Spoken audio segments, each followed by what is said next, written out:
Hi, this is Mrs. Reichelt, and we're now into the functional classifications of neurons. So if you're writing notes in the study guide, you don't have a big section, but there is a little bit of writing. So what I did in mine, and you can go ahead and open up the same PDF file that I have that's posted online. But what I did is I titled each of the sections, and there's 3 things that we're going to talk about. So for me, I just divided it into thirds, and all the sensory stuff I put in this column, and then all the motor stuff here and the interneurons here. So if you write small, you'll have no problem filling things out, but there's not that much, but the sensory section is the largest of all of them. So let's go ahead and get started. Okay, so the sensory or the afferent neurons, this is kind of a review, so if you don't want to write this down again, you don't have to. But what these do is they carry messages from the peripheral nervous system to the central nervous system. So an example of the types of signals they're going to pick up on are things from the cutaneous or your skin sense organs. Proprioceptors are going to deal with stress or tension.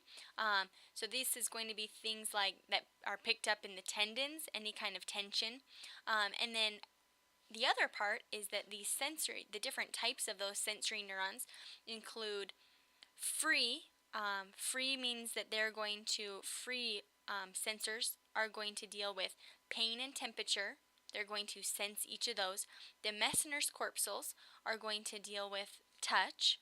The lamellar deals with pressure. So this one, when we're talking about touch, it just means like a little light tap.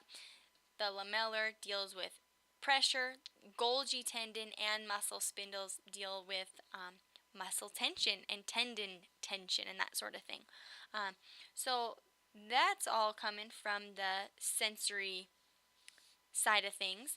Then we get the efferent. Okay, the efferent neurons carry information from the central nervous system to the viscera, muscles, or to glands. Okay, and then the last one are the interneurons. Interneurons are sometimes called association neurons, and what that means is that we go from when we actually connect the the afferent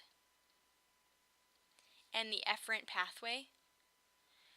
So with each of these classifications of the nervous system, you have to be able to use the efferent and the efferent and afferent pathways.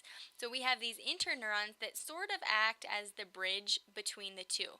Okay, so these are found in neural pathways in the CNS, and they're connecting the sensory and motor neurons. Okay, and the last thing, we're actually kind of skipping into number 6 now, and I doubt that your pictures came out this, I don't think they copied this well, so you may have to kind of draw in some things, but really what I'd like you to do is color in the axon part versus the myelin sheath, okay, because the myelin sheath really matters in the different types of neurons there are. So this first one that we're going to go through is the multipolar neuron.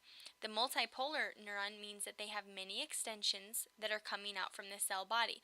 So I'd like you to actually color in and label that there's a whole bunch of extensions, okay? There's a bunch of different dendrites coming off of that.